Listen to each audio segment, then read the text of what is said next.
My name is Minnis Roberts, Minnis, where are you from? Maryville, Tennessee. Were you born in Maryville? No, I was born at Talbot. Talbot. That's up Jefferson City. Okay. So you moved to Maryville as a child? Ever since I've been 3 years old. 3 years old. Where did you go to school? I went to Maryville High School? Maryville High School. Graduated in 1944. 1944. And then were you drafted? Well, I would have been, but while I was going to, they sent it Fort Oglethorpe to check and see if you won A or whatever you were. While I was down there, a friend of mine, not a friend of mine, he became a friend later, but he sat beside me and said, I don't want to be drafted in the Army.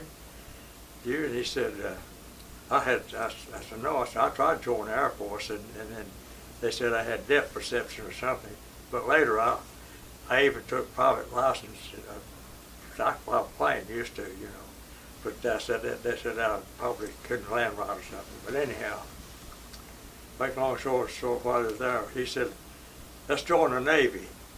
I said, the Navy? I didn't even know what the Navy was. So I said, okay, I'll join. So we went and joined, and they took me to Chattanooga, Tennessee, and signed me up. And my mother was looking for me to be back home after going there to be registered, And of course, they had called her and told her that I had joined the Navy, and that's beginning my career in the Navy.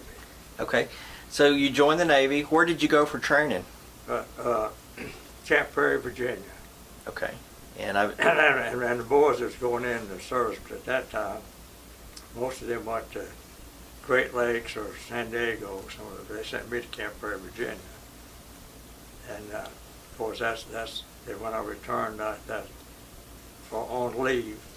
Well, that's when they sent me and a group over to, I believe it's just off of Norfolk, and put us on board the battleship USS New York. Okay, so you were on the USS New York. Yeah. What was your job on the? I was just a regular seaman. Okay. But of course, I had an advancement to first class, before I was discharged. And so when you got on ship, where was the ship? Where was your home port? well, it's USS New York. I didn't really have a home port, I'd say. However, I saw a lot. when I got on that ship, I believe it was in Norfolk, Virginia. Okay. And then they sent us overseas. Put us aboard the USS New York. And that old battleship's a World War I battleship. She was a new ship during that time, but she had a few years on her. And we had, she served the country well. As you know, I showed you the book, and you've seen where we've been and what she did. She won some generals and admirals bragging about how well our ship did during Okinawa, and Iwo Jima and Okinawa fighting. But now where do we go from there? Okay, so on the New York, you were in some battles. Oh yeah, Iwo Jima. We were sent to Iwo Jima, but Iwo Jima we only stayed there about 3 days, as I recall, because we lost a blade off of our propeller which steers our ship, and they sent us to a little island. I forget the name. It's up above Australia. I forget that island. Till they flew and put us on a floating dry dock. If you know what I'm talking about, a floating dry dock. Yes. I can't believe that we pulled over and anchored out, and they lift that dry dock, lift that big battleship up out of the water. I've got pictures of that thing. And then they replaced that blade on that battleship. And then from there, we moved on into Okinawa. And and during that, it's been, I forget, 70 some odd days now. That's why we spent fighting at the enemy at that time. And what was your battle station's position? I was on a 3-inch 50 gun. That's a single gun. They call it, it's 3-inch feature shell. It's about that foot long, sort of big around, you know. And of course, we already did those. Well, during the time, and saw action at Iwo Jima and then Okinawa too. Well, then we fired during the daytime, but our big guns did the pounding, 14-inch battery, you know. And then our ship was awarded for its accuracy, but against the Japanese in Okinawa. And Now, while you were firing those guns, were there any enemy planes flying over? oh yes, yeah. And the reason that I thought we were probably going to Australia, but they sent us back to Pearl Harbor. And the reason we're going to Pearl Harbor, the riflings and our big guns are sticking out 2 or 3 inches in the barrel of this big 14-inch battery. And they were unsafe to fire anymore. So and I thought we might go to Australia, because that's where I wanted to go, you know, to have it rearmed. But they sent us back to Honolulu and Hawaiian Islands, and they put new guns on that ship, brand new guns. And while we're there, then Truman dropped an atomic bomb on Japan. So that ended our tour. We headed for the United States. Wow. Did you have any close calls? Any? Just the ones that, like the time that we were flying and the Japanese were flying. And that was one afternoon, and they were flying the plane, Kawasaki plane, the little red sun on the bottom of the wings flying over us. And I saw that happen. And of course, the one that hit our reconnaissance plane, the plane that we used to fly over and tell where our targets were being hit or not, where they were being hit their, what they're shooting at, you know.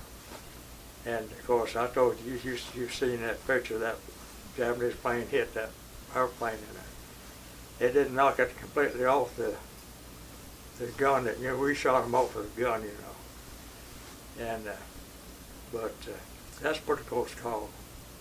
Wow. It's just like you sit in this building and a plane hit right here in the next room behind you.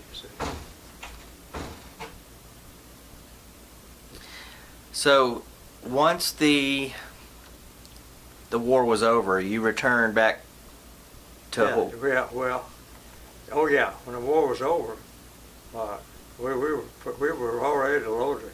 I mean, ready to go to Japan, and so they sent us, took a bunch of soldiers and servicemen, you know, and boarded our ship and sent us back to the States. And I forget how many thousand people we had on that ship coming back. And what was everyone's mindset knowing that the war was over? Well, everybody was excited, you know, that the war was over. But, gosh, that's been a long time ago. Uh-huh. A few years behind me now. Yeah. And did you discharge from the Navy soon after you were? Yes, like I was on leave. I think I had about 10 days leave. And I went had to go to Memphis, and I was discharged in Memphis. Okay. And they sent me back home from there. So you returned to Maryville. To Maryville. Now, while you were on the ship, did you ever write home to your family? Oh yeah, we wrote home. I've got, but you know, we write, but there's no post office at sea, you know. Right. So, but I have a lot of letters that my mother had written to me, and we receive on mail, you know. But I have some of those war letters at home, in a box at home. But I kept in touch, but in touch might mean several months between time that you Sure. talk to everybody at home like that. Did you make a lot of good friends in the Navy? Well, I had one or two real close friends in the Navy. Good. my closest friend has since passed away. He's from New Jersey. Robert L. Sebastian has a funny name, but and he came to see me one time, and I went back to the war.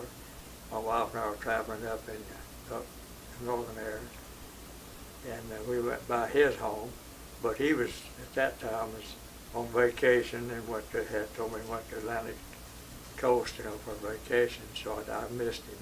Now he's gone, and I no longer keep in touch with the family. Mm-hmm. That's been several years ago. I understand. How does it feel today to be a World War II veteran in today's? Well, I'm proud. I mean, I tried to join the service, and like I said, they wouldn't take me in the Air Force. But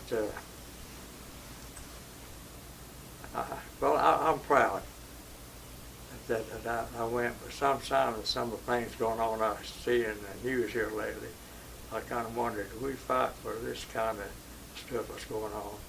Mm-hmm.